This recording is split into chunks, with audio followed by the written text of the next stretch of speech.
more sense. Um, in the book of Ecclesiastes, um, there's a very famous misquoted scripture of Bible, and but I think it kind of, for me anyway, kind of makes sense if you can out of what happened yesterday. It says that the race is not to the swift, nor battle to the strong, nor bread to the wise, nor riches to men of understanding, nor favor to men of skills, but time and chance happens to them all. Now, normally you would hear people say, "Oh, and he that endured to the end." That is not in there. The strongest doesn't always win. Righteousness does not always win. And so I think that sometimes we need to understand that in the world, my wife was telling me this morning, um, she had gone to bed. So when she got the news, she was screaming. She wasn't very happy. She's still not very happy with the election results. The most qualified people are not always the people that you see in spots. So when it comes down to a question of qualification and people, or, what is Vice President Harris's uh, qualifications compared to President-elect Trump, um, I there was no comparison. There was no comparison in 2016. And so I think we got to kind of understand sometimes that the most talented teams don't always win, right? The smartest people don't always rise. And that's kind of the existence that we live in. And trying to understand now, sometimes it becomes a wasted activity when you're trying to understand some things that are not very understandable. And so it is what it is. Um, you have to deal with it. I'm not feeling real good about it. But at this point, um, not much any of us can really do about it. If we had a different outcome, you would have 50% of the nation feeling like 50% of the nation is feeling right now. Yesterday, I received an email. They had sent it, and it was forwarded to me from a listener. And it says that regarding Keith Parris's commentary on 11/5/24 at 10:40 yesterday, when I was talking about abortion, um, the person writes, "You are so wrong with your views, naive or deceitful, or maybe a combination. Hubby needed to point out that Baldwin lived with her girlfriend out of state after her deceitful ads about his residency. His numbers started rising due to Kamala's inability to convey her credibility to those she has hurt through her policies. Tammy needs coattails to survive, and yet she does not want, and yes, she does want women. She being Tammy Baldwin, she does want men and women's sports. Never disagreeing with Joe and Kamala, who changed Title IX to accommodate men. Your belief about abortion is appalling. Pain is a sense that a child in the womb can feel much sooner than you believe, not just a bunch of cells. And remember, laws don't take lives, women do." And that was from a listener responding um, to me yesterday. Um, and what he was responding to was I had started my little discourse on this the ads that we started seeing running, I think probably in September, um, and against Tammy Baldwin. And it was a dog whistle. It appealed to people's homophobia because they talked about her partner. And anybody who lives in the state of Wisconsin knows that our U.S. Senator is a gay woman, openly gay woman. And you began to see this erosion of support right about the time those ads started running, because she was up by 8 points in August. Now, if he's making the argument, and she ended up winning. She ended up winning by, it looks like, less than 1%. And so it was effective. We were talking and yesterday at Election Central and was just talking about the level of negativity we see now. Anybody who's a historian goes back and understands that in politics, people are in it to win it. And if you think or you want to believe that there are ethics in politics, you're deceiving yourself. These folks are in it to win it. And they'll do anything dancing up to the lines of legality in order to win. That's how it is. That's how the Dems play. That's how the Republicans play. Now, when it's your squad that wins, it's a different feeling than when it's the opposition. Me and DJ, we were talking last night, and I said part of this is that with voting, we are emotionally wrapped up in voting, right? I mean, it's those things that we feel about the people that we're voting for. And so when you have a outcome that's in your favor, obviously emotionally you're going to be very excited, exhilarated. And when you have an outcome that's against what it was or who you voted for, you're going to have this very reaction that many people have. So I'm going to open the phone lines. It's time to exhale. Love to hear where you are at this point, where we should go from this point on, where we are as a nation. You want to believe. No, I don't want to believe that. I'm going to stop lying. Everything that people saw in terms of behavior of Donald Trump, for many of them was not a disqualifier. And I think for folks, and as maybe the guy's right, I'm naive on this piece.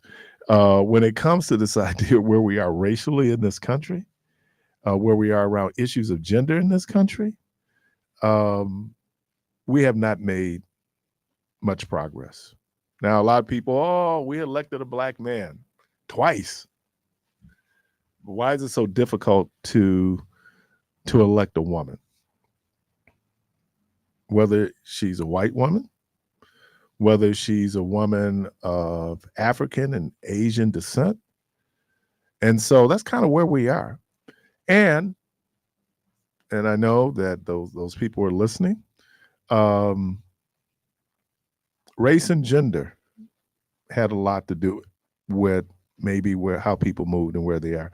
I saw an interesting statistic, not a polling, exit polling, and was in Wisconsin. And this is kind of when I had a sense that Vice President Harris might be in trouble. This is before they'd even called the election. In the exit polling, I used to do exit polling for Edison. In the exit polling, people came out and over 60% of the respondents had a very negative view of Joe Biden. 60% of respondents, more than 60%, had a negative view of Joe Biden. And I have to believe that part of that spilled onto Kamala Harris. When we were here last night, right before, because the polls closed about an hour before we ended Election Central, we were out and we were watching results coming in from Pennsylvania. And that's when I got worried, because they describe Pennsylvania politically as you have Philadelphia, you have Pittsburgh, and then the rest of the state is Alabama, right? And so there are people who showed up at the polls. Again, one of the things that we're talking about what black people did or did not do. There were X number of young white males who showed up to vote. They were not accounted for in any polling, but they show up to vote. So, yeah. So I'd love to hear what you think. 414-444-5250, 414-444-5250. It is now, the people said that we got through the first Trump administration this too, we'll get through this too. And you're probably right. It's not kind of how I'm feeling right now, but tomorrow will come and we'll feel very differently tomorrow. It was I was trying not to watch any kind of news, and I just happened this morning. I think it was on Fox and Friends, and they were at these diners. I think one in North Carolina, and people were enthusiastic. So, and let me ask you this question because you guys are so much smarter than me. Um, why do you think so many people voted for Donald Trump? Try why? What do you think drove that? I mean, everything we know. And one of the things that one of the networks put up, and he's made history because he is the first person ever to be a convicted felon who has been, elected president. Kind of where we are. My wife pointed something out this morning, and I agree with her too. Um, and I know those of us who are Christians, we're believers. We look to the scriptures for solace. I just read you a scripture. And so that's what we look to. But it was something that I didn't hear this interview. My wife heard the interview that Regina Hall did with Debo. And, if you know Regina Hall, one of my favorite actresses, she did a movie, Hunk, If You Love Jesus, and it was really alluding to the whole Eddie Long scandal down in Georgia. And I guess the question was about, you played that role, da da da da da. And she made a great point. She said, God doesn't vote. God doesn't vote. And so for many of us, for human affairs, where we say, I'm just going to leave it in the hands of the Lord, it ain't that easy. Because God is not partisan. God doesn't vote. This really comes down to the actions of people and how people will comport themselves. And we have people, we have people who claim that there's a certain moral behavior that people should have. So you have evangelicals, white evangelicals, and some black evangelicals who are really, they're fixated on the issues of LGBTQ, and they're fixated on the issues of abortion. It's amazing. In states where abortion was on the ballot, abortion won in terms of women's right to have an access to abortions. Let me tell you what the clever folks did down in Florida. And I didn't realize that they even had the referendums there. I think they had a referendum to legalize recreational marijuana or cannabis and abortion. Those were the two big ones. And what they did was they set a threshold that in order for that particular what do they call amendment to pass, you had to reach a 60% threshold. And I think that abortion was at 57%, but they set it at 60%. In order for it to pass, you had to reach 60%. Because the people, good friends there in the Republican Party in the state of Florida, clearly understood where America is on abortion. And so they make it more difficult. Hey, we put it on the ballot. It was defeated. But 57% of the population, right? A majority believes that women should have access to safe and reliable abortions.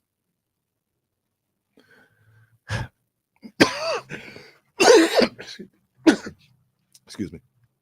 So that's where we find ourselves today and the day after, the night before. I know people are feeling all kind of ways. And so again, I'd love to hear what you think. We're not going to put this on black men because this wasn't a question of black men. I think the question that particularly the Democratic Party has to ask themselves is, how do you get with folks who are disaffected, who feel like they're not This system doesn't benefit them in any way. Therefore, why should I participate? Because I don't see any benefits in terms of uh, what's going on and my vote. Uh, that's a real feeling, but it's not necessarily a fact. Caller, welcome to the program. Good morning. Good morning. I want to touch on something you were saying earlier about like some of Joe Biden spit on to Kamala Harris. And I agree with that because when she was asked a question in some form of fashion, do you pretty much agree with everything that Joe Biden has done or the way he went about things?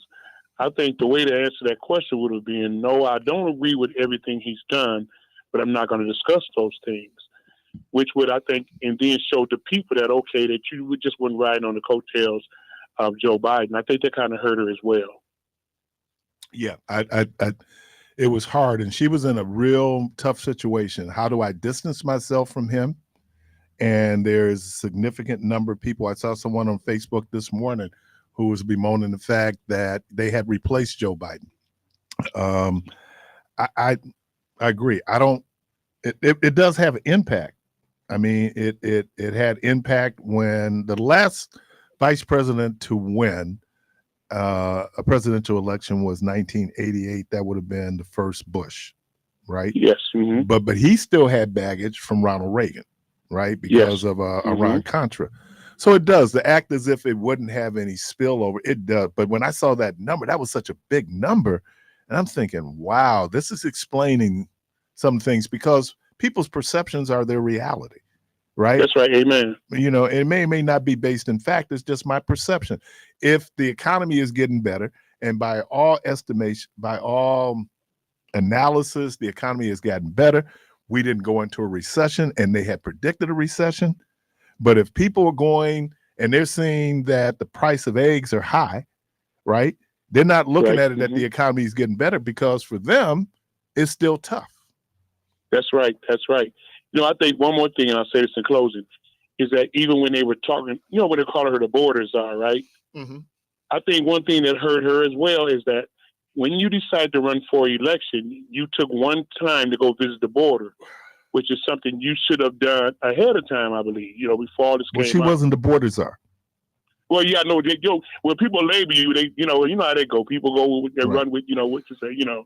Her thing was she had the responsibility of dealing with Nicaragua, El Salvador, in terms of trying to keep those folks in that country so then they wouldn't cross the border. But she was not the border czar. And then even you would hear Trump say, well, you know, she wasn't the border czar, but that's what they called her. Nobody called her that. I mean, so, but you're right. I mean, and that's what happens. And then, you know what? It is like crickets up in here. We've been running political ads for the last 2 months, right? Okay. And there was a whole lot of misinformation. But people hear the little bit that they hear, and then they're going to run with it. And you also do this. They say people join churches either to get better or to have people confirm how they believe. And I think that's the same thing with many of these commercials. There are people out there, you know, the whole trans issue is less than 1% of the population. It is they're not letting men. And then when he even talked about men going into domestic violence shelters, men are also battered. So this idea that somehow you put a man up in there, he's going to batter the women, and that's not, that man is also trying to find a place of safety and refuge. Amen. You know, so, yes. But when you hear that, you know, it's just like, you know, because this goes back to when we were kids. This is just how we're programmed, right? A boy in the girl's bathroom. Ooh, that's right. Ooh, but we've been programmed because we have separate bathrooms, except at home. That's right. That's right. Amen. That's you know what I mean? So it's like, wow. This idea that that if you're going to put a man in there, then he's going to go in and what he's going to sexually assault the women that are in. No, we when people talk about intimate partner violence, this is one of those things that even though men are usually the perpetrators, but think about it. Let's say you are male in a same-sex relationship and you're being victimized by your partner. Yes. You know, I mean, but that's a more mature kind of conversation when, you know, we're sitting up here talking about in North Carolina, the big issue last election cycle were these bathrooms where men and women go into the same bathrooms. That wasn't happening. And there's very few trans people who are even playing sports. So this idea that this is a big issue. Right.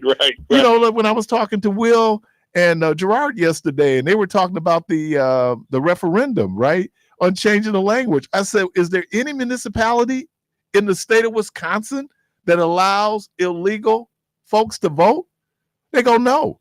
So then I said, in my mind, that's a solution in search of a problem. Yes. But what it did do was it drove people to the polls because immigration was a big issue.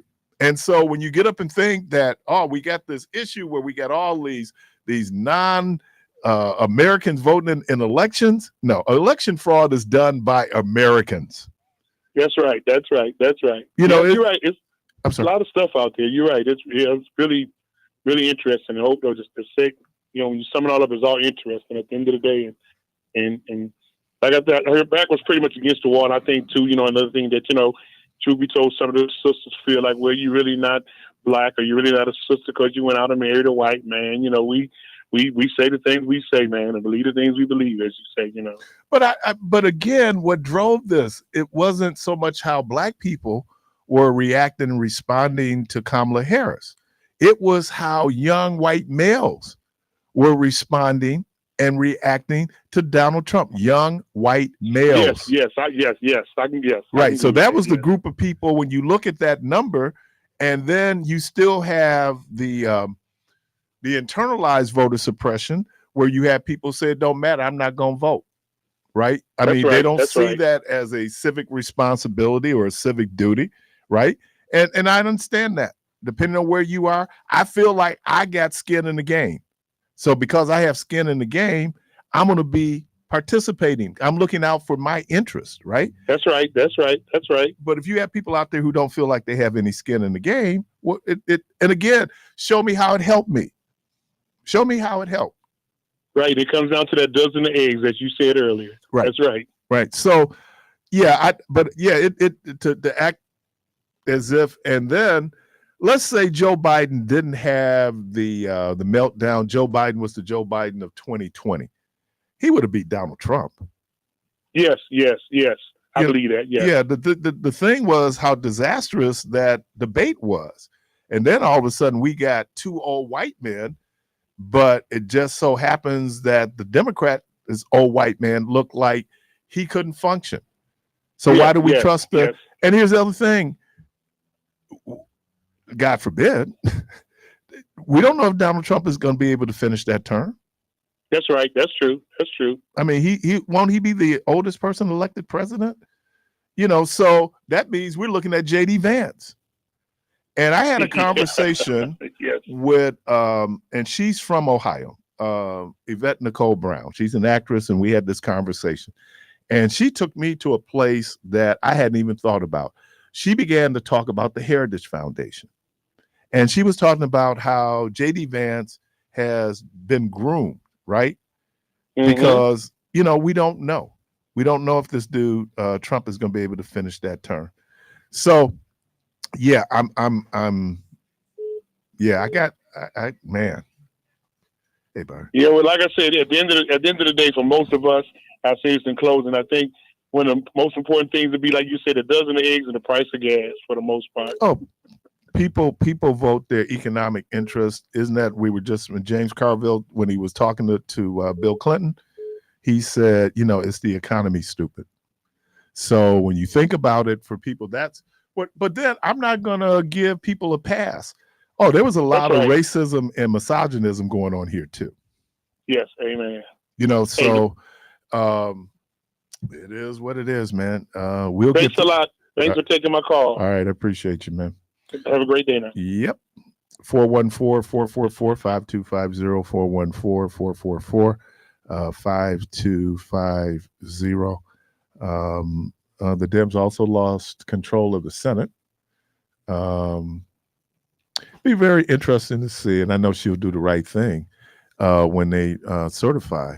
I don't know, be January 6th, January 7th, when they certify the vote, what Kamala Harris will do.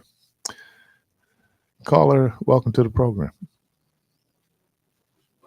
Oh, I'm sorry. That's my bad. Good morning. Good morning. How are you? I'm not doing too well. Okay. The feedback that I had was regarding, I think it was a big gumbo of things that played into it. But one of the major things I think that had an effect was the Say that other again. radio station is bothering me. You're kind of breaking up. Do you have us on speaker? Because Oh, yeah, take us off speaker. We can hear you because you're breaking up. Okay. So repeat what you just said. how is this? Can you hear me now? Yes. Okay. That other radio station is bothering me. The other radio station. Yes. It's a person on that radio station Okay. that has talking points of encouraging people not to vote either way. He may say things such as, if you vote this way, God bless you. But I know more than that person. And then after that, you know, he may put on one of your favorite music, you know, whatever, to encourage people of a certain, you know, generation to, you know, continue listening. And in the beginning, I admit, I did listen to that radio station as well. Until I caught on to like, hey, I don't quite like this person, what they're saying. And this person plays throughout the entire day. He gets more airplay than Sherwin. Yeah. They play him throughout the day. They play him throughout the night. They're very smart. They know exactly what they're doing. Yeah. Are we intentionally not calling the name? Say it again. Are we intentionally not calling the individual's name? Yeah. I appreciate that. That's fair. We kind of know who you're talking about, though. There's Yeah. couple different ones it could be. Yeah. Well, I know one in particular she's talking about. They are competitors. So, and there's a market, right? Obviously, there's a market. People listen. People get their information. People can play on. I heard a brother call Michelle's program. Hey, Oh, let me do a correction. Keith, let me do like my dad used to say. I ain't gonna tell you, but if you call it, I'll whistle. So if I call a name, will you whistle? Tell you what, put one finger up, two fingers. We can't see her, Keith. Oh, okay. Tori Lowe.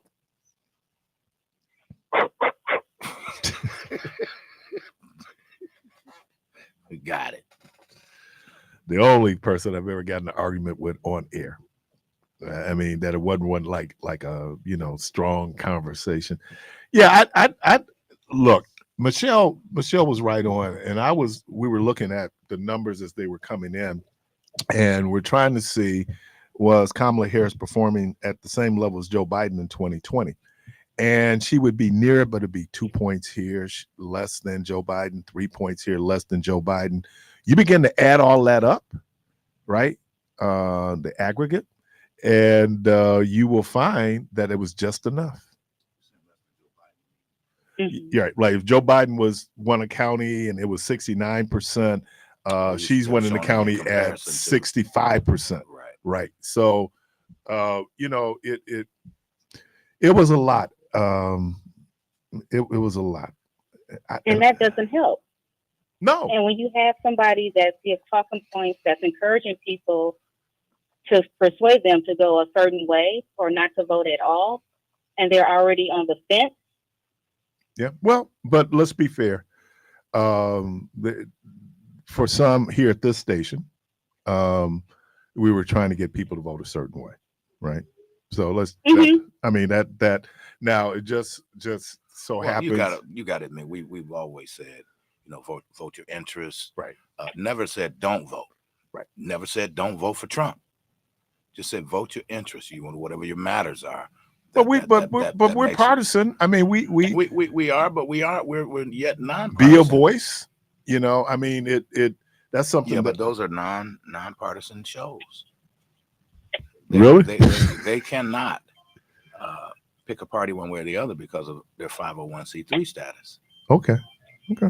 Yeah. So All right. Yeah, but that didn't help her at all. right. And Well, there was a lot out there that didn't help her. yeah, I mean, we'll be doing the postmortem on this. Michelle is going right now to do postmortem. Well, hell, it didn't help that she got in. She ran an excellent campaign for 100 days. But you know what? I thought that would be a benefit for her, because if they would have had more time, they could have put together more opposition research. I mean, they were pretty effective in what they had in the 107 days. But if it would have been longer, I think now the flip side of that would have been she would have been compared to Trump longer, and there were some people. So, and then the question I got to ask is, what's up with white women that vote for Donald Trump? I mean, because they're certainly not voting their interests. I think maybe somebody was standing next to them, looking over their shoulder. Yeah. Okay. All right. Making sure they vote a certain kind of way. They got scared. All right. I saw a commercial that would make you kind of, they said, well, it's your right to vote who you want to vote for, but your family will be able to see who you voted for. Yeah, and I don't know how that's true. They can't see who you voted for. They'll see that you voted. I mean, they can't see your ballot. So was that an intimidation piece? Yeah, it was misinformation. All right, my friend. Anything else? No, thank you for listening. Thank you for calling. Caller, welcome to the program. Good morning. Good morning. Thank you for taking my call. You're welcome. One thing I like about our community is we have a lot of different flavors. And the other thing I like is you have to be informed. I can listen to a lot of different people, and I'm going to tell you what you suggest that I'm not voting on now, because you have a mind of my own. Did you go in the tunnel? Because we can't hear you. You to do something other than what you should do. That's on you. And it's the same thing. If the question they asked Parris, do you agree with everything Biden did? I would let them know I'm vice president. I'm going along with his program.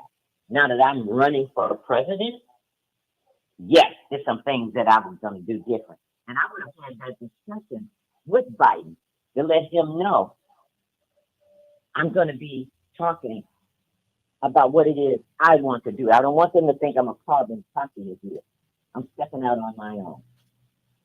But just as when you play in a game and you put your best foot forward, that's all you can feel good about. And I'm hoping that Harris team and all of them and all the hard work they've done, that they feel good about what they've done, because they have influenced so many young people, so many young women, until it's just unbelievable.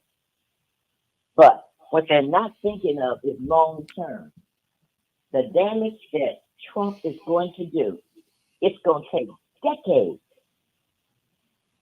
for somebody to come in and clean up. Right. Now they're going to get just what, sometimes God gives you just what you want. Look it in the mirror. What does America look like? Truly. Have a great day. All right. Appreciate you. 414-444-5250. 414-444-5250. Yeah, I a lot of this is to continue, I believe anyway, the continual backlash to Barack Obama. For those of you who have been beneficiaries of the Affordable Care Act, there's a good chance, depending on what happens in the House, that people will go in and try to appeal the Affordable Care Act.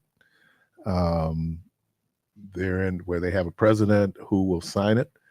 I think it was you that said that's one of the hardest things to do, is once you give benefits to the American people, to repeal them or take them back. Yeah, but once you're elected, people got to wait 4 years to catch up with you, and he's gonna be gone. So I think that he's in a better position to do it now than he was in his first presidency, because of how the House and the Senate was. And look, we were this close to losing the Affordable Care Act had it not been for John McCain casting that vote. And I don't know if the Republican Party has a John McCain who's going to cast the vote that would preserve the Affordable Care Act. But Keith, this is funny. A lot of times, because it was referred to as Obamacare, Mhm. the other persuasion, Caucasian, were against it. Mhm. I don't want anything to do with that Obamacare, but I will.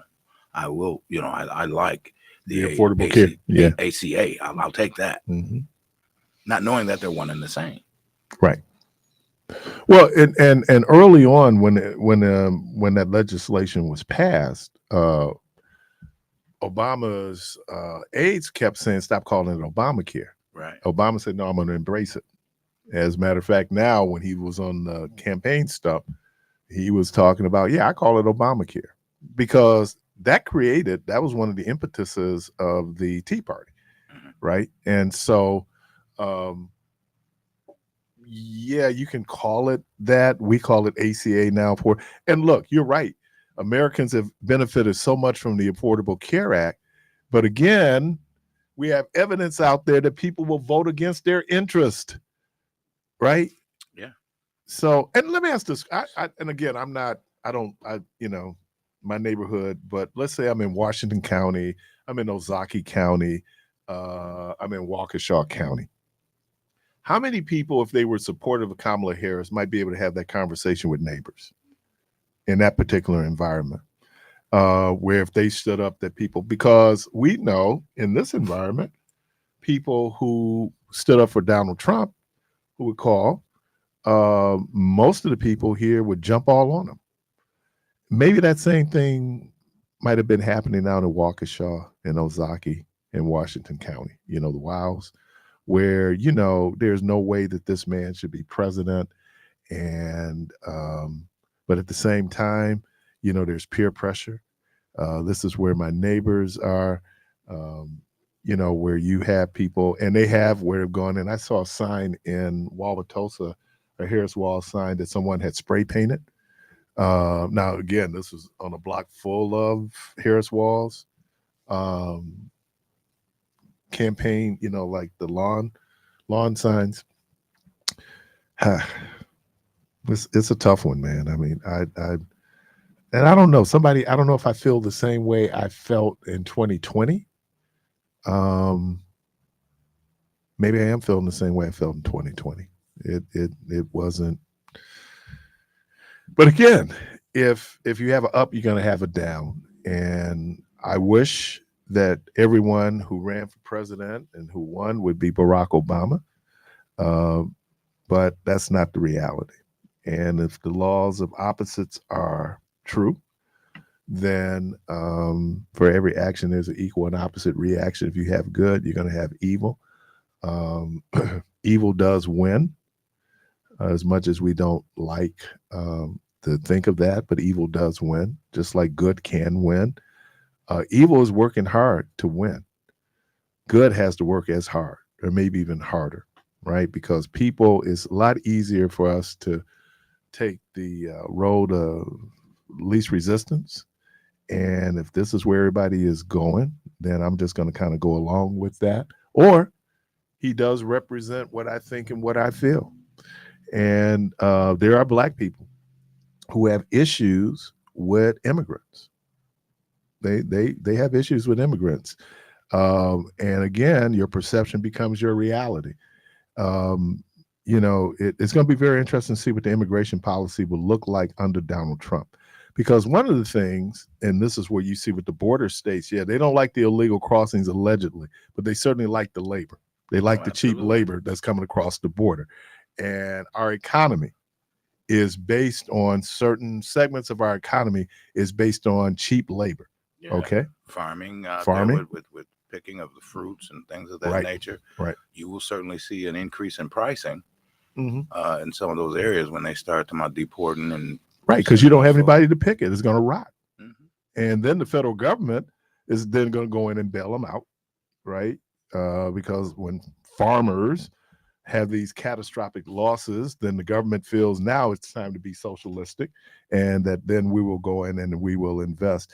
I was Will and I, we were talking, and I said, people were talking about, because Will Martin is a fiscal conservative, right? When you hear him talk about it, this whole thing. So I did. So he was talking about the deficit. So he talked about the $1 trillion that we put into the economy to stem the effects of COVID. Mm-hmm. But prior to the $1 trillion that we put into COVID or for COVID relief, there was a $1 trillion tax cut. That tax cut impacted all of us in ways that we did not even realize. So, for example, prior to that tax bill, you could itemize, right? You could itemize and you could deduct your state, I think your state taxes, Mm-hmm. and I think it was some of the interest if you had a mortgage. That was wiped out. They gave you a standard deduction. Mm. And you had your deductions had to be beyond the standard deductions. For people like California and New York, that become what they call a regressive tax because they're paying more in property taxes. They pay more in state income taxes. And so they can't write it off. So it was a hit for them. Mm-hmm. So when people began to talk about it, and you heard people were going to give everybody a middle class tax cut, usually that middle class tax cut might be $300, $400, maybe $5,000, $1,000. But when you look at corporations, when they get the tax cuts, you're talking billions of dollars now. You know, so when people are thinking that Donald Trump is for the little guy, Mm-hmm. he is not for the little guy. Now, if you want to believe that, that's like believing your cheating boyfriend ain't cheating. He is. The lion eyes deceiving you. Right. That ain't your perfume. You come in there smelling like, I mean, and people will do that, man. Lovers' eyes are blessed because they only see the best, right?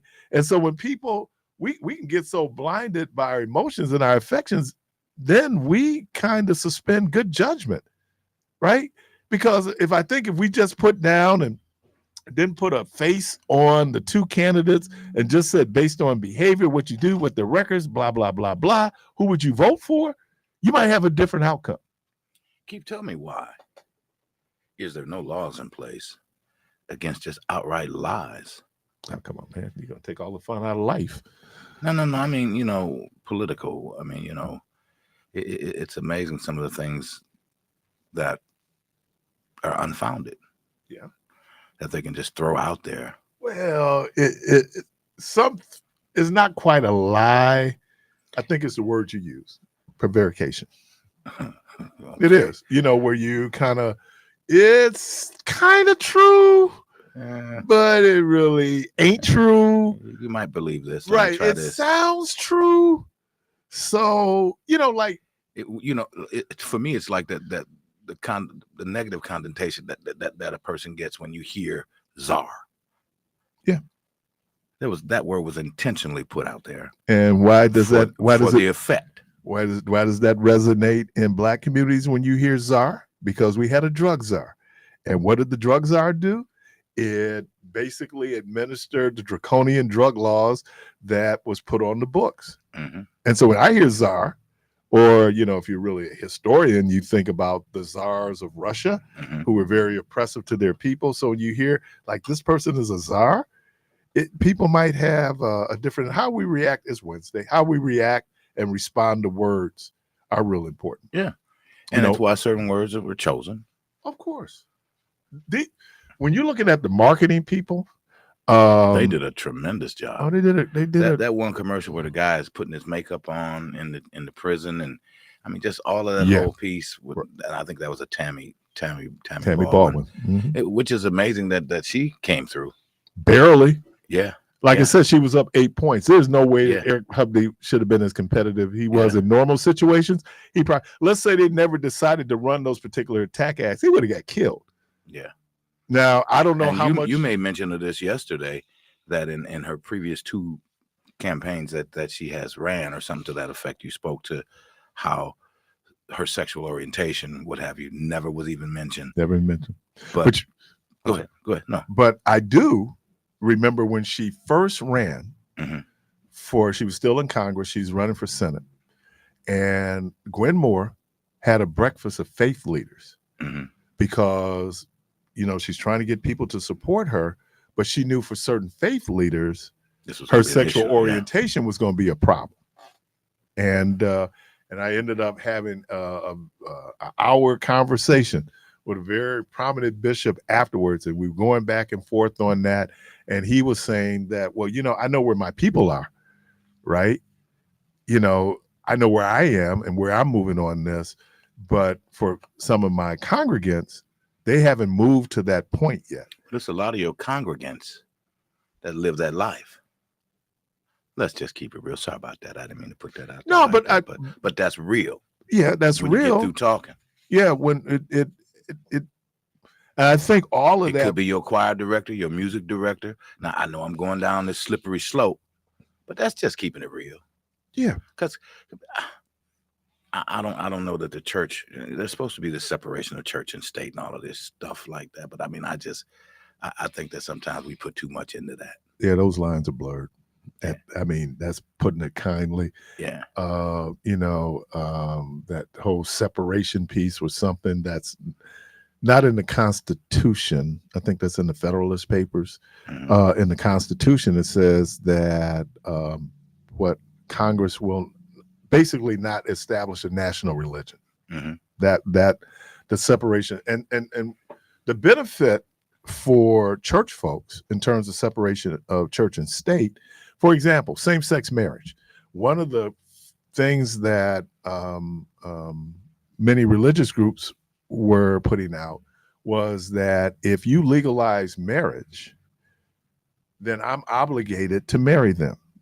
That is not true. You're not obligated to extend any right of your religious denomination to people outside of your denomination, mm-hmm. right? So RITE, marriage is RITE, nuptials. The nuptial rights is a right of the church, right? It's up there with obsequy, which is funerals, mm-hmm. right? Baptism. But I don't have to baptize you if I don't want to baptize you. Yeah. You can't force churches. A pastor friend of mine was sharing that with me, that they just stopped doing them altogether because they didn't want to have to fight that fight if someone said that you refused to marry them because they were doing same sex. They would prevail in court. But who wants to fight the fight? Yeah, and it's interesting, Devo, because that opens up a big question. How do we handle that going forward in terms of, look, I think same-sex marriage has been the law of the land more than 10 years. Mm-hmm. And I think it's longer than that, right? Probably 15 years. Now, for some people, they think it's settled law. Mm-hmm. Oh, no, ain't nothing settled. We saw that. Yeah, Roe v. Wade. 50 years. Yeah. And got overturned. But, and that becomes this thing, because I tell people all the time, what makes you married is not what you did in the church. Right. What made you married was that you signed that contract and you took it down and filed it with the clerk, with them peoples, with the deeds, right? Registered deeds, right? I mean, it's a legal contract between a man and a woman, or a man and a man, or a woman and a woman, right? Yeah, we expanded that. and I'm gonna be fully transparent. I'm not a pastor of a church, so I'm in a different situation, but I am ordained clergy. What happens if someone who's a close friend of mine decides that she wants to marry her partner? Mm-hmm. Do I perform that ceremony? It's up to you. Yeah, and though I may not have personal reservations, as that pastor said, but I do have to deal with people who are going to react and respond. Okay, Keith, then give me this one. No Child Left Behind. Separation of church and state. You're supposed to not get in your pulpit and endorse any particular candidate, but you're trying to keep that money to keep your school open. That from at certain administrations that give that money for the No Child Left Behind. Well, No Child Left Behind. What's the difference? Well, you're talking choice. No Child Left Behind was that whole thing. We were going to standardize test. And what was it? Common Core. Nicole Wallace came up with one of the greatest quotes ever written by a speechwriter. She talked about the soft bigotry of low expectations. You're talking about choice now. Choice is a totally different animal. This was brought in by the Bush administration is what I'm referring to. Yeah, No Child Left Behind, but it wasn't choice. No Child Left Behind was trying to raise the educational achievement of underachieving students, primarily minority students. Okay, well then, pardon me. No, I'm just saying let's because get on when the people right. hear that, Let's speak to the right one then. it's So choice. okay, so choice. Right. What's the difference now when you per se endorsing a candidate per se because you want to try to keep these dollars flowing through your school?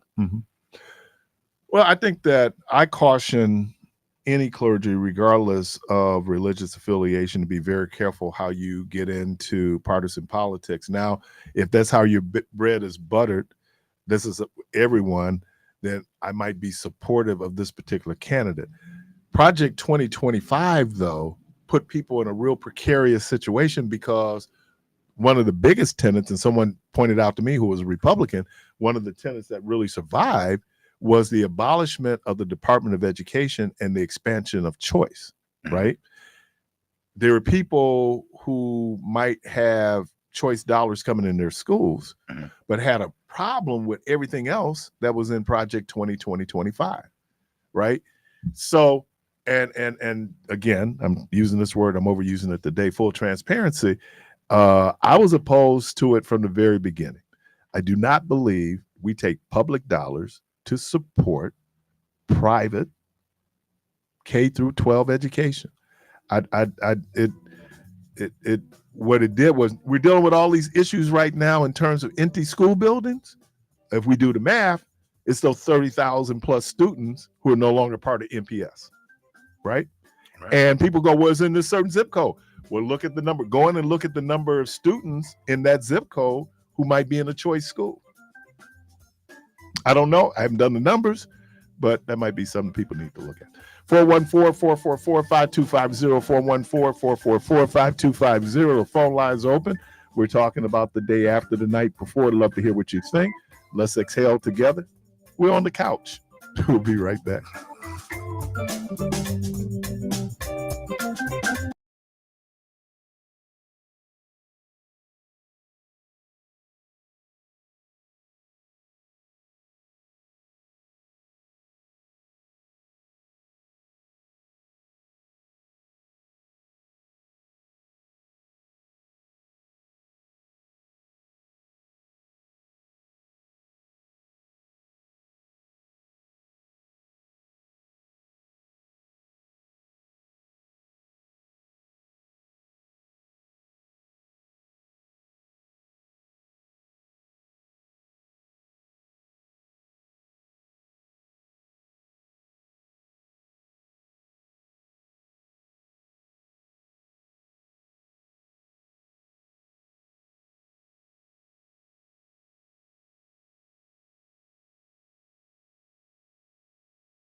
All right, welcome back to Community Voice. Again, the phone line is open 414-444-5250, 414-444-5250.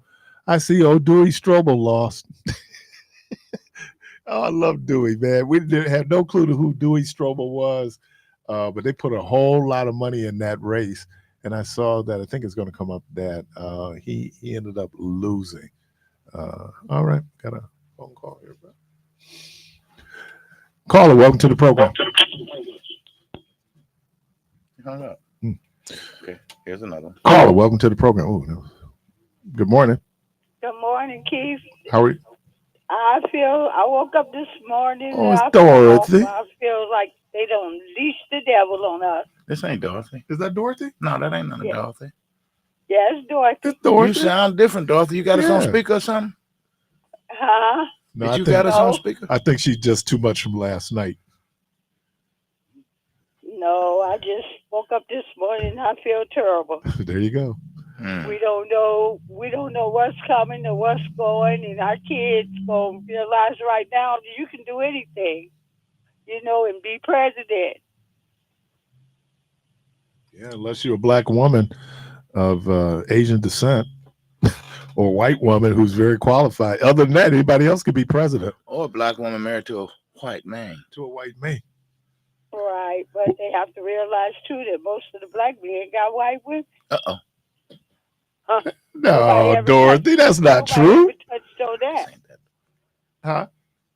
Nobody never touched on that. At the point that a lot of black men got white women, Right. and they disrespect us. So I just feel like the devil been unleashed on us. I'm really sad this morning. Yeah, a lot of people are. Yeah. All right, Dorothy. Thank you. All right, bye-bye. Bye. Caller, welcome to the program. Yes, good morning. First thing I want to say is follow your faith. But what I do feel for black folks, some black folks, their faith in that book have messed them up mentally. Because if you go to the King David version where he said because government was evil, or when you look at how people think, it's either James. what God said, or you hear the Muslim people, the honest for minister, or whoever, or Yuashawa. It's codependent thinking. So when you ask them well, this is what so-and-so said, but they never say, this is what I say. So like when Al speak, I say, this is what Al say. I'm not going by somebody I never met because they don't run my household. They don't run my thought pattern. Just like with all this stuff going. Oh, well, Donald Trump said Donald Trump don't run your household, but you will bow down to his whiteness. But when it comes to your own, you every big bad. But when you see him, you turn into that dandelion and pussy willow. Okay, so some people feel if they sleep at the foot of the bed, they feel if they have the slave mentality, they feel it's easier to appease the beast, let a few be sacrificed for it won't be a massacre. They feel that's the only way. But Al, there was not a great movement or surge of black folks voting for Donald Trump. But I understand. But what I'm saying is, we as black people, we got to stop being punks. We have black women out here feel like they're unprotected because the first thing they want to say is the black woman is too masculine, right? But they don't want to protect her, but you go back to her when you get ready to die. Or they want to talk them Bible verses, and we know the woman is the lioness of the group, but the black people got to hit the reset button. Because, see, they think in a way where they will not mentally grow. Because right now, what's the first thing black people say when they want to get on you? I'm going to put the white man on you. But when you have those black people who say, you touch my kids, you touch my family, I kill you, they will push back from them. Or you say, well, I don't deal with this. They'll push back. They don't embrace the power within them.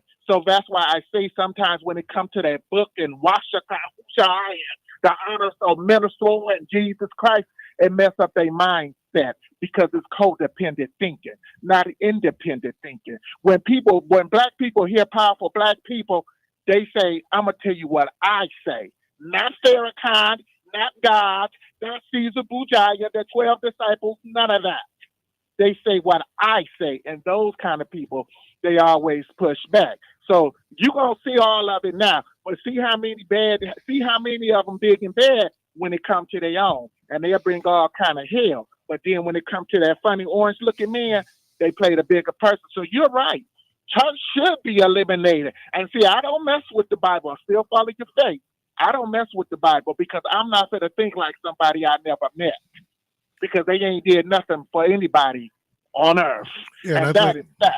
Yeah, and I think when you talk about that and understand people of faith, how people of faith exercise their faith, but as Regina Hall said, God doesn't vote. God is not partisan. It's what we do. These are affairs of men. I asked the question maybe a week ago, and I was putting it out there. So give me an example that you know of where the divine has intervened in the affairs of men. Good point. And here you're taking a step further. You got black people who are willing to disown their kids for somebody that they never met. And if you look at their so-called Jesus, he was 33 years old and a virgin. I don't care how many tables he threw, he still was giving feminine energy, and they still fear him today. Okay, 33 years old and who's a virgin can't tell me sugar, honey, iced tea about life because they ain't experienced it. But you have those same people say, well, it said in the scripture, no, your scripture can't tell me nothing because he haven't experienced life. That's why they always say those who play the bigger person always get the dookie end of the stick at the end of the day because reality does not lie and life will give you what you need. But when you are seasoned and you deal with the reality, those are the ones who know how to deal with every situation. I'm going to hang up and I want all y'all to have a good day. And black women, I still love you. All right. Goodbye. Appreciate you. Caller, welcome to the program. Good morning. Good All morning. I'm saying is there ain't no need for everybody to be upset and mad and anything like that. Look, go Trump. President Trump won. It is what it is. Let's just go ahead and just get beyond it, and let's just go ahead and unite and get behind the president right now and Congress and make sure that we can go ahead and get things that can be passed for the black community. That's all that I'm saying. Have a good day. God bless. Whoa. Are you going to hang up? No, first of all, I don't know how long it takes for us to get over it. Okay, so this is the day after the night before. I don't know if we're getting over it anytime soon. Two, I don't see now. I think last night Trump said that this is a clear mandate for him. And so if he doesn't need to do anything for black folks, he doesn't see where black folks are, the reason why he's in office. So, I mean, we get behind him. No. I mean, you want any president to be successful when it benefits the country, but no, I don't think people are going to be lining up, getting behind him. And then here's the other thing: we had to live through 4 years of this dude, and people can wax nostalgia, talk about how good it was under Donald Trump. It wasn't that damn good under Donald Trump. Stop deceiving yourself. That wasn't the case. And then let's time and context. We had a global pandemic. We had major impact on our economy.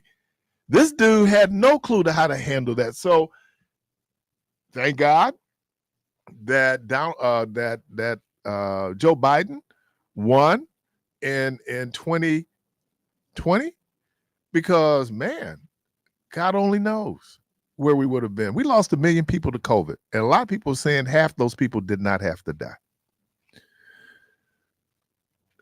Caller, welcome to the program. Hey. Good morning. Turn your radio down. Good morning. You turn your radio down? Yes, I did. Okay, go on, man. I'm just thinking, like, last time we had that global pandemic, Trump act like he solved it, gave out these little $1,200 checks, and everybody was supposed to be happy. Gas was low because nobody was driving, Right. nobody was out in the street. Right. I think that he's going to create another pandemic, some sort of, and take credit for trying to set it back, get everybody back together again.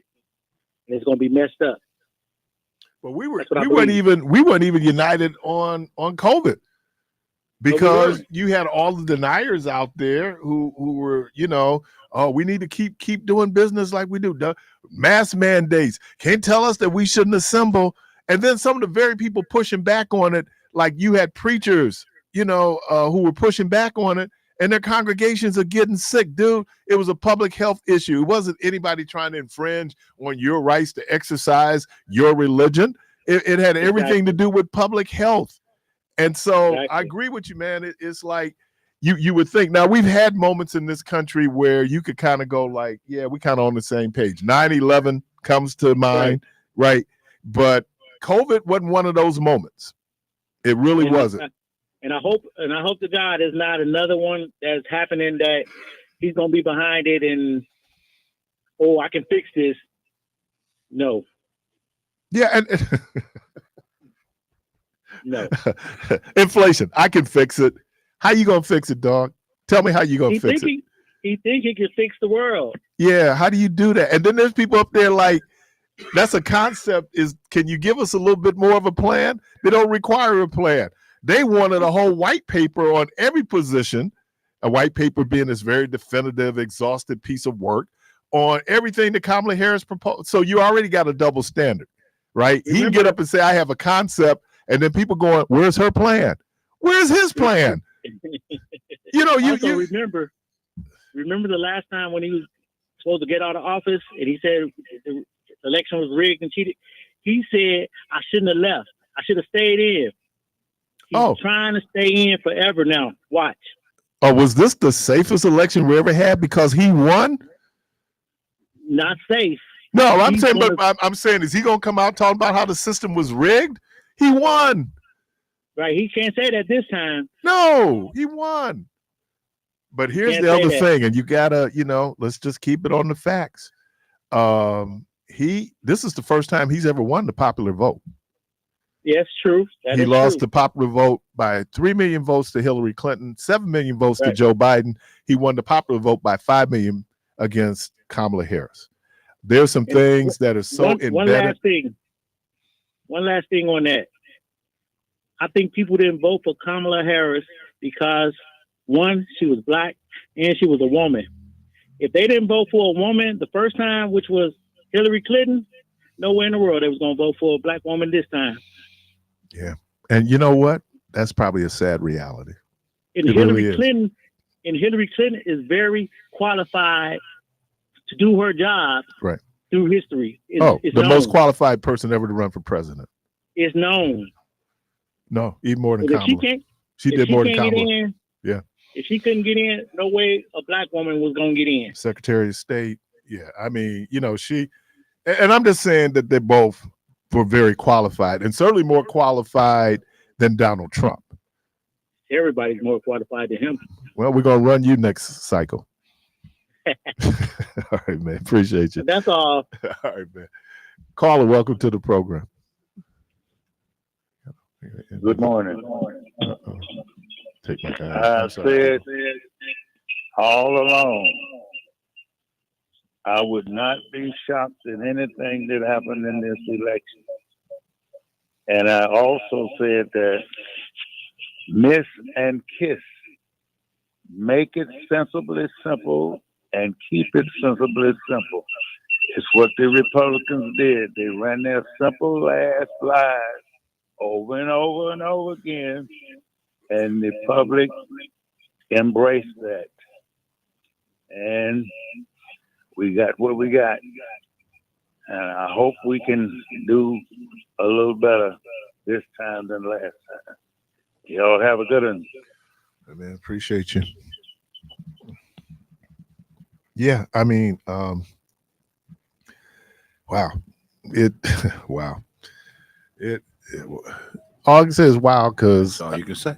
yeah, because I'm just it's overwhelming. Now again, when we do the postmortem, once you get past the pain of the loss, you have to sit down and figure out how do we move. I asked both the Dems and the Republicans last night on the panel, what does the party look like today, going forward? I asked, if Donald Trump lose, what would it look like? If Kamala Harris loses, what does it look like, in terms of the Democratic Party?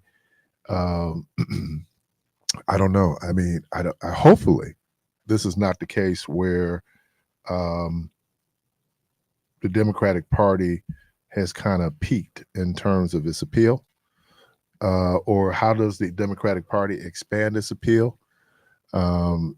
Should there have been more focused on 18 to 25-year-old white males? There was certainly an emphasis late in the campaign on black males. Should that have been something that, even if you would have done that outreach, would have been effective? Would it have been effective in terms of changing the outcome of the race? Hard to say. Hard to say. Caller, welcome to the program. Good morning. Yes, Keith. Hey, good morning. Yes, I would. Can I speak? Yes. Okay. Yes, I would just like to say there have been people calling in and denigrating Trump. I would like to say James need to recognize James. This man completed a straight up revolution without bloodshed. He's essentially transformed the most powerful country in the recorded history of the world. So we need to recognize that. Now, he got the wrong hand. He got a weak hand. It's a gangster hand now, but it's a weak hand. And there's some things we can do about it. And just to give you a little hint, I don't want to go on forever here. The game that he's playing is based on power. Anybody talking knowledge, they really talking power. But the winning hand is a hand based on love. And the simplest way to understand this is this. There's no human being on earth that doesn't admire the relationship between a mother and a child. Well, that mother and child's relationship is based on love from the mother and the happiness of the child. That is, love and happiness. Well, the alternative to the world of love and happiness is Trump's world. And it's the world based on money and fear. Now, the reason you get money and fear is because Machiavelli told us that love is unreliable. That if a prince wants to control the people, he's got to make sure that they will obey him whether they want to or not. And only fear enables them to do that. Right. And so just as the mother uses all her love to make certain that the child is happy, the hoe uses all of their energy to make certain that the pimp has money. Well, let me say The this, world but that fear, Trump is isn't fear part of child rearing? You were talking about no. the love of No. mom. Oh man, really? No, fear. I mean, fear is natural, but no, what I'm saying, what I'm describing is a Machiavellian fear. Okay. In other words, when you got a psychopath, I realize this is getting more convoluted, but this is as deep as I'm going to go. When you got a psychopath, they have 4 characteristics. First of all, to be a psychopath means that you're incapable. You have no empathy. You're incapable of love. Mm-hmm. The second thing, that when you're incapable of love, that leads to a narcissism, a sort of inwardness that you're only able to see the world from your own point of view. The third thing that leads to is the idea that you don't have mirror neurons, so you can't learn the way other people learn by looking at somebody else's behavior and imagining what that feels like.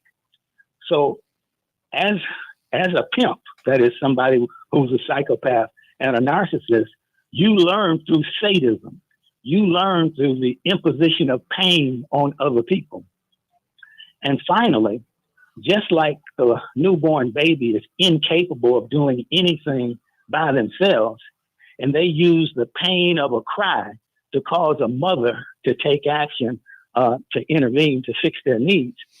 Similarly, a pimp is incapable of doing anything themselves. And so they use the fear imposed on the hoe to get the hoe to give them what they desire.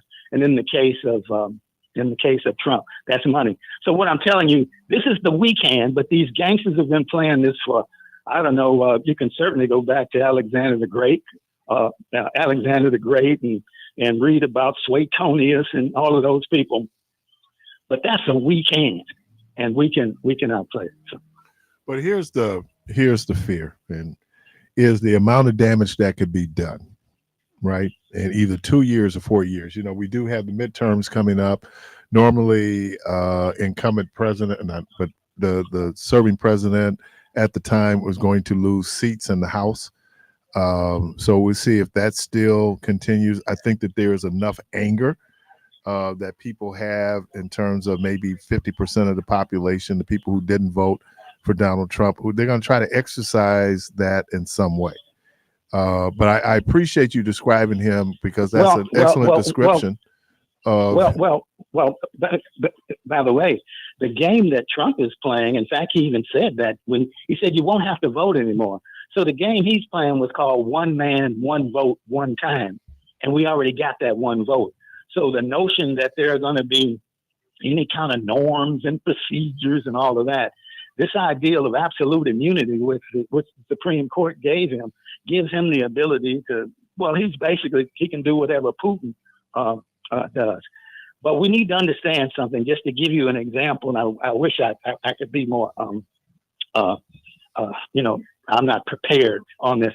But if you look at Confucius, and you look at his advice, now he is a philosopher talking to straight up gangsters, warlords in China, at a time when the only thing these people were interested in, just like Trump, was might makes right, power and money and so on.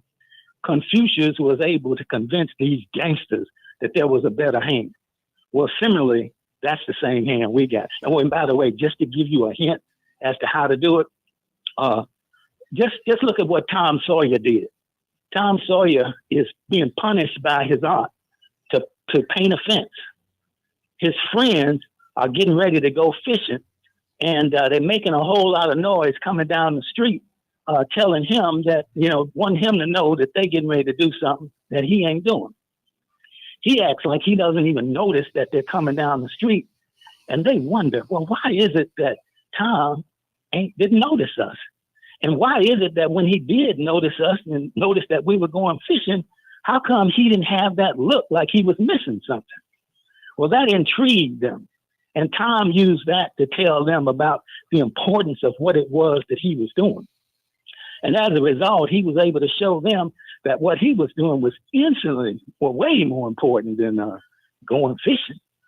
And they demanded that he give them a chance to do it, to paint the fence.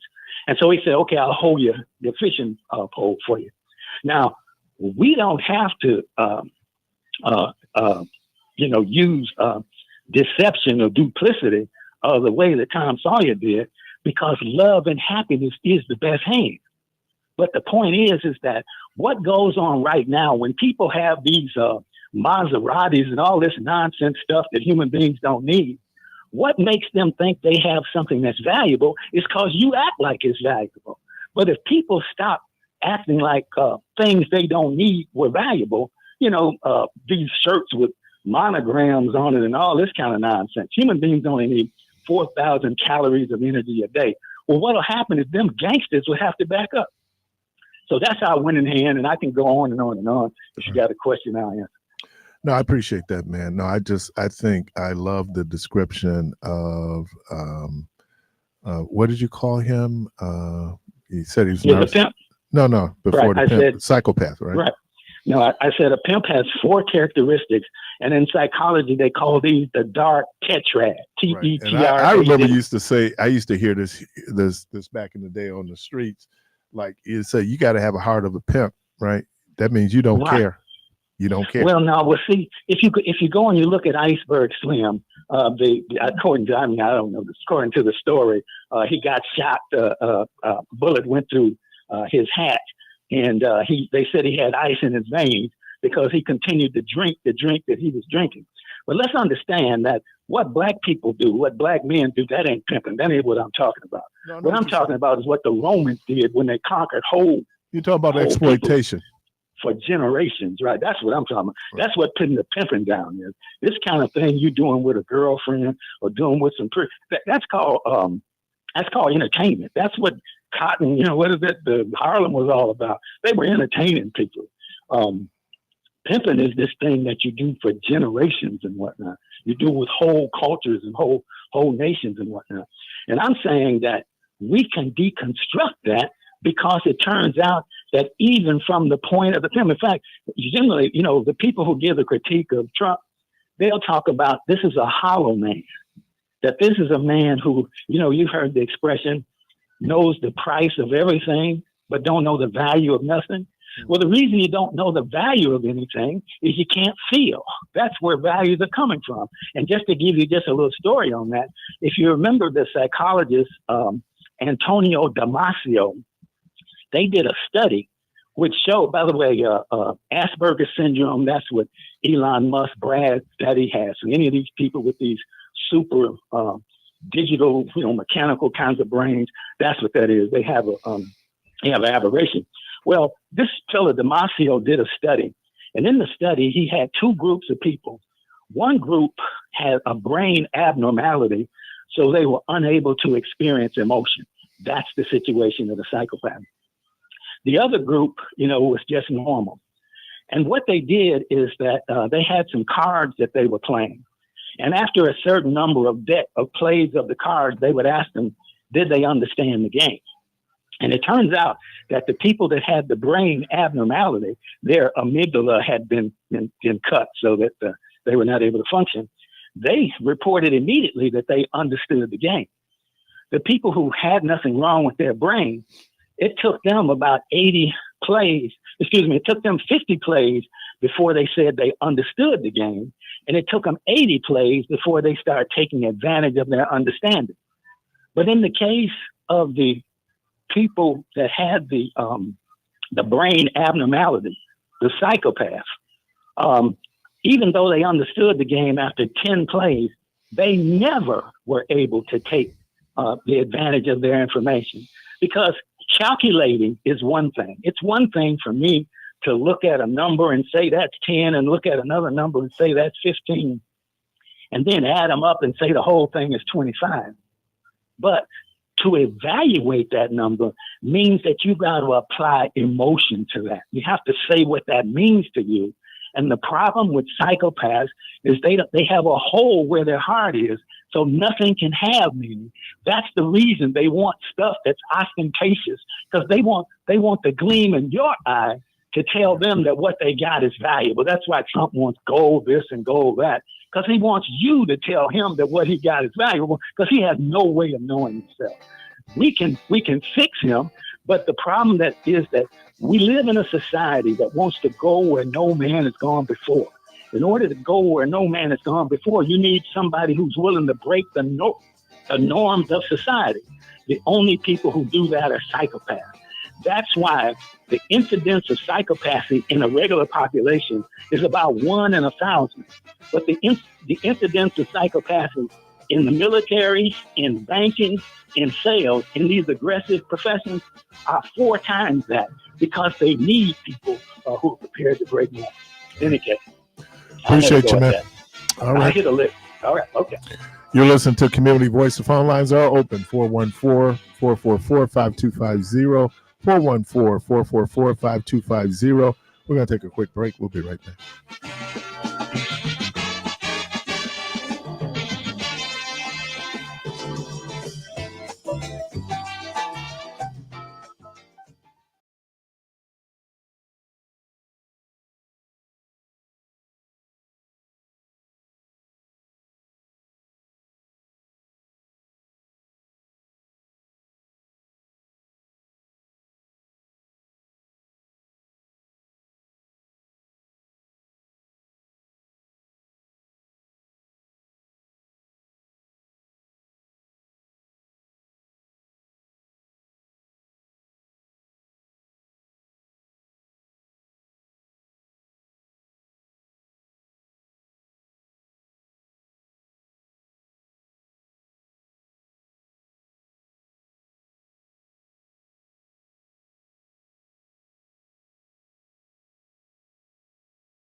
You're inside Community Voice on WNOV 860 AM and 106.5 FM with your host, Keith Parris.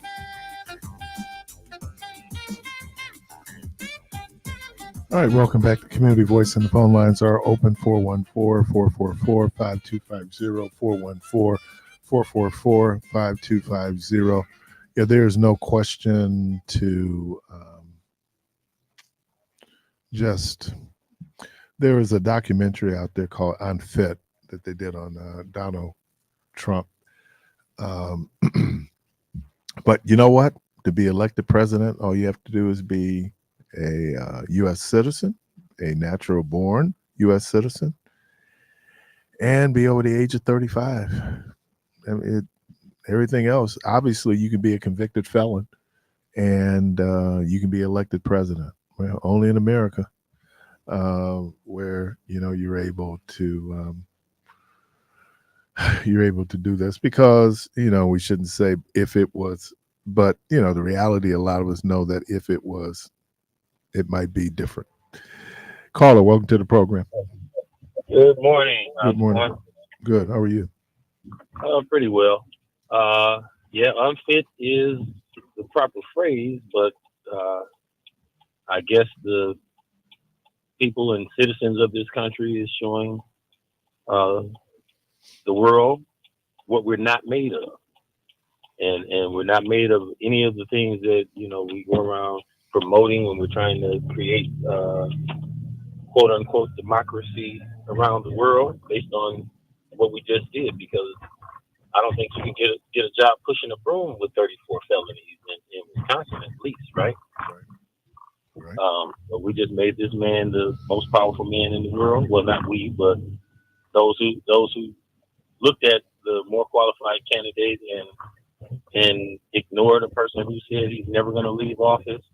And my thought was, what if he is empowered by the Supreme Court to maybe make his youngest son, Barron, a 19-year-old boy king?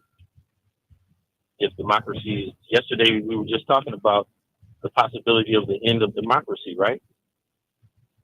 Yeah, but you know what? This election is also an example of democracy. You know what I mean? I mean that, we talk about democracy in the ideal, IDEAL, but the actual execution of it is based on majority rules. Sometimes the majority that rules should not, well, the majority that rule is probably not the best. How do I say this? They can have very impact just because, you get a majority of people doing it or saying it doesn't make it right, or that they're going to do right. And you're right. I mean, in terms of, Trump was the laughing stock of the world when he was president. I don't think anything has changed. I think people are going to have to respond to him differently because they didn't think they'd ever see him again. I'm talking about world leaders, and bam, who's back? Or sometimes the majority is in, as I was going to go on to say, in direct contrast to the ideals that we promote around the world. And anytime when a person says they want to behave like and have generals like Hitler, I think that does move toward not only a dictatorship, but a possible monarchy where if it may be possible for him to get the Supreme Court to disallow any further elections, because he also said he's never going to leave office, right? Right. So do you say that there'd be a change? Son as a boy king at 19 if he wanted to, if he's continued to be empowered in ways that we've never thought of. And now America is just like jolly old England that they fought against while we were enslaved during the Revolutionary War, where his family is in power until the end of this experiment, like Rome, Greece, and Babylon. Yeah. Well, and none of them were democracies, by the way. That's what I'm saying. So if we're talking about the end of democracy, all of these things, in my opinion, are possible. Yeah, and you're right. I think the people, we talk about your right to vote, but also realize that you have a responsibility. And but again, that right and that responsibility means that you have this thing called free choice, right? And so you can choose whoever you want to vote for. Now, I might disagree with it, but that is democracy, and that's the. Now, when I benefited from it, democracy is a great thing. You know, like when my team wins, look at that. Look at democracy in action. My team loses, man, I got some questions. Well, it's like a ball game, right? I mean, when you get out there to throw the ball up, everybody got a 50-50 chance of winning that game, right? Until they start playing the game. And then when somebody puts a few dollars in the referee's pocket to fix the game, now that don't happen. Yeah. What was it though? I was watching. There was the Packers, and a couple of weeks ago, and I think the guy he had a break. It was number 30. I don't know if it was an interception or it was a run, but he had the wherewithal to go down right. Yeah. Before and not score. You know, in order, because then they can just kick this easy field goal and it's gone. And somebody said, well, gamblers are not real happy with that particular move. Okay. Right. Because there was a spread out there. I don't know what the spread was on that game, but yeah, I mean, you're right. Gamblers, which is really fascinating because Major League Baseball is probably most stringent when it came to betting. But now when we began, and we saw that change when the NBA played an all-star game, you know, in Vegas. Vegas now has a hockey franchise. Vegas now has a football franchise. Football team, and they're getting ready to get the A's, right? Yeah, unfortunately. Yeah. So what I'm saying is that, you know, now gambling is, you know, you could, I don't know if you see that there's certain games you'll watch. I don't know what network does it, and they'll tell you the probabilities of wins. Have you seen that little thing? And because people are betting on quarters.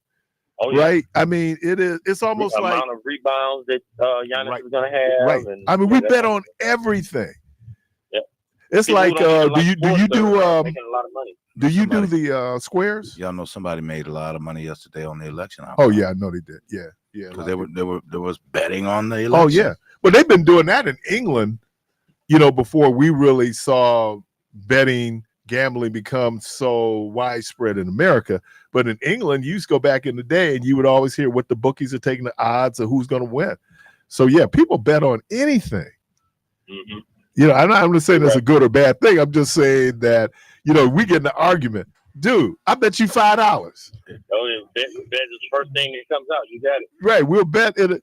And, you know, and when people make the argument about, you know, there's no prohibition if you're a Christian of gambling in the Bible, right? As a matter of fact, when they replaced Judas, how did they replace him? They cast lots.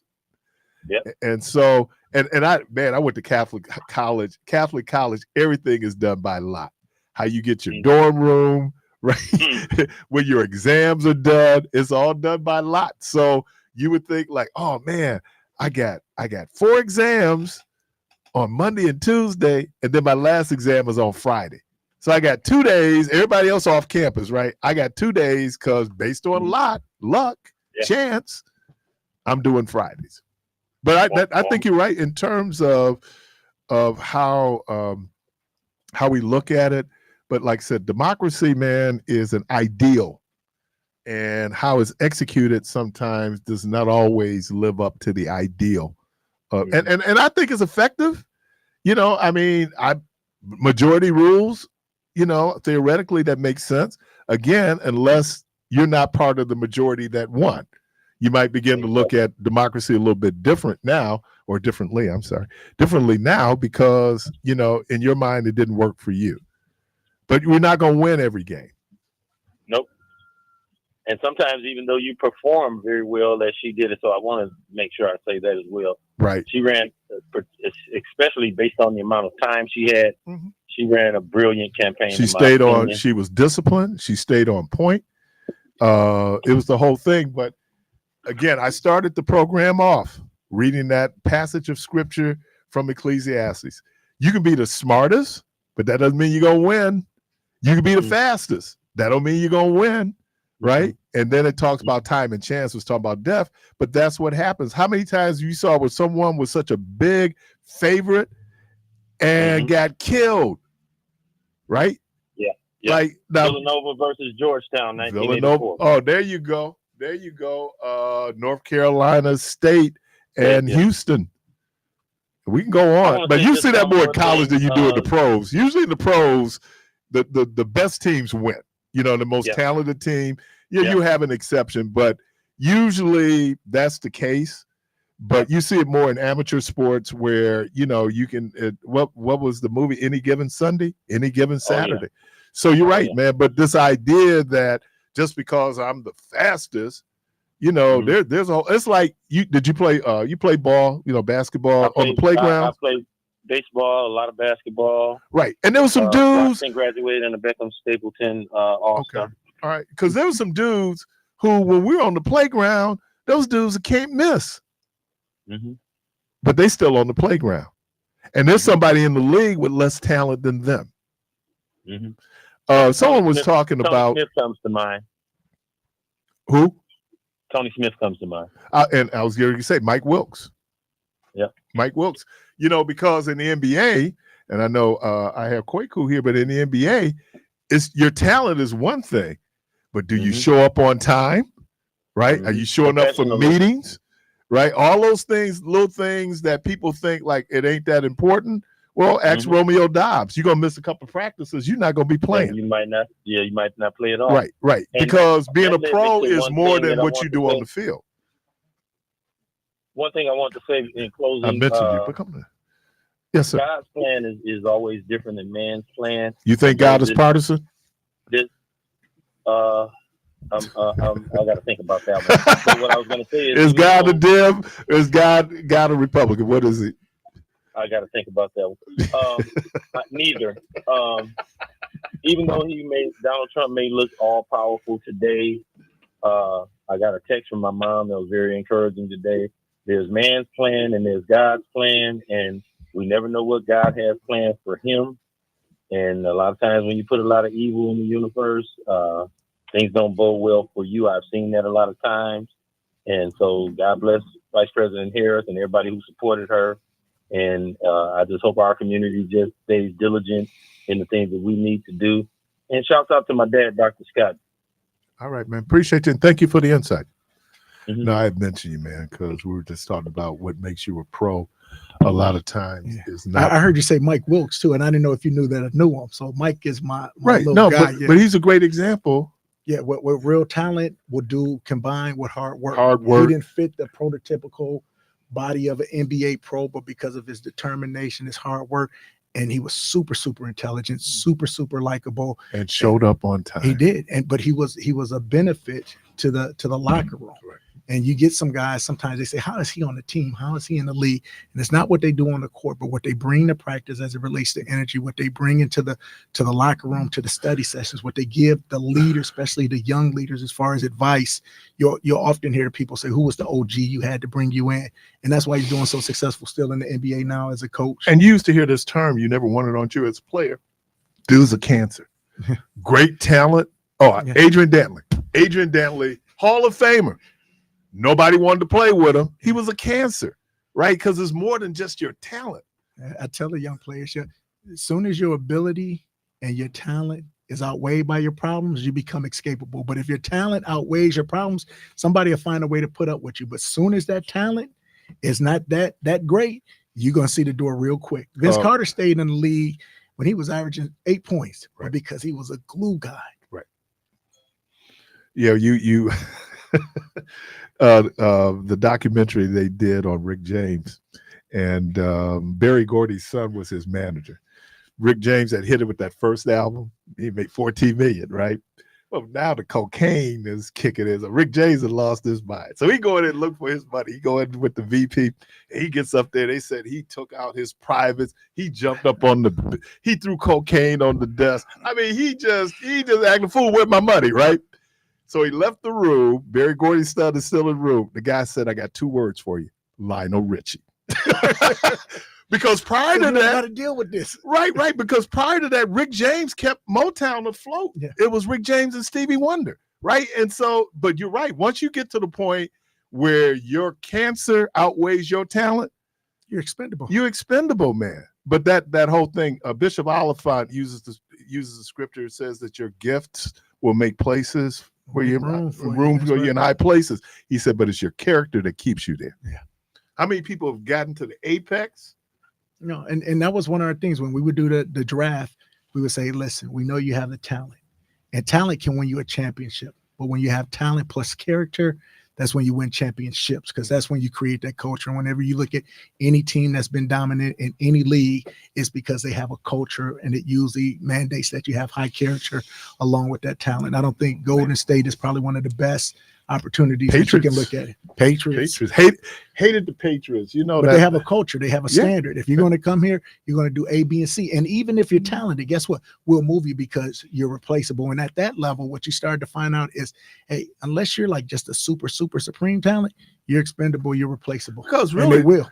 LA had a tough time getting free agents to come to play with Kobe, as talented as Kobe was, because they said, man, dude, and I wouldn't say he was toxic. He wanted to win that badly.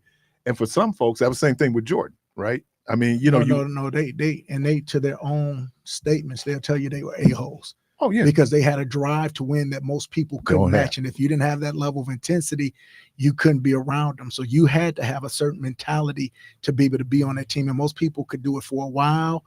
You had some people who could do it for there, but even if you look at Scottie Pippen, the person who was there seemingly did it forever. Just imagine how much stuff he was holding in all these years, where the last dance was finally the final straw, where he said, man, I was better than you. I should have been Jordan. And it just all came out. I was like, whoa, but that's all of that stuff of putting. And it was decisions that he made. Yeah. Right. I mean, with the payment, with the contracts and everything like that. Because what Jerry Reinsdorf told him, I wouldn't sign this contract.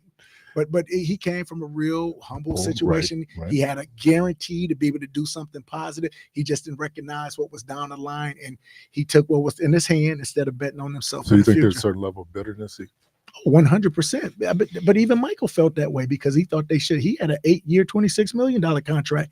And that's why he would only sign for 1 year afterwards for 33 and 32. He was the first one with them crazy contracts. As he said, I ain't getting bid into this. And that's Jerry didn't like being kind of ruled over by the players. And that's why he broke that team up. He said, y'all could go 82-0 and win the championship, and I'm breaking this team up. And they won a championship and they broke the team up. I mean, on the three-peat. And, and they would have probably, who knows, they could have won 8. There was the time that Jordan wasn't there, that year and a half, but who knows? I don't know if they beat a King. Really? With Jordan? Yeah, because they had so many people, especially that second year, they had Clyde. Right. And so they didn't have a match for a King. You had a young Robert Horry, you had a young Sam Cassell, you had Vernon Maxwell. That team was built it was smart enough to be able to work with the triangle, and it was hard enough and rough enough to be able to match the intensity of. And I don't know who would have been that Horace Grant or Dennis Rodman, because remember Horace Grant left after that, and then Dennis Rodman didn't come until that second part. So now who do you have as that third person? And the fear was how disruptive Dennis Rodman might have been. When he wanted to go take a break, right? When you go vacation in the middle of the season, and they say, okay, let him go. It is 2 things. The Last Dance is great. Also, read the book Jordan Rules. Jordan Rules is it talks about. But look, I have people going like, why is there different rules for Michael Jordan? He's Michael Jordan. He's the face of the league. Right. Keith doesn't get the same considerations as Michael Jordan. Jerry Jordan famously said, everybody on the Cowboys get the same rules except for Troy Aikman, Emmitt Smith, and 88. And Michael Irvin. And Michael Irvin took advantage of that. Right. Because what they did on the field was just so amazing that you said, we'll put up with the other stuff, but you all don't bring this. So you got to do what we do. But he made it very clear. It's a double standard, like it or leave it. Thank you for this, man. Again, we was on the couch, and I figured you needed some other levity with the situation. So we all dealing with a lot, and that's one of the things. So is the U back? You got to disassociate. Is the U back? Miami, are they back? Cam looks like the man. Oh, man, I got folks in Miami, and they love. I'm going. But the host is here. All right. Anyway, let me thank everyone. Debo, thank you. Kwaku, thank you, man. Carvey, thank you. What up, Jay, man? Hey, good Lord, willing, creek don't rise. I made it in here this morning. I'll definitely get here tomorrow. Y'all go from this place in peace.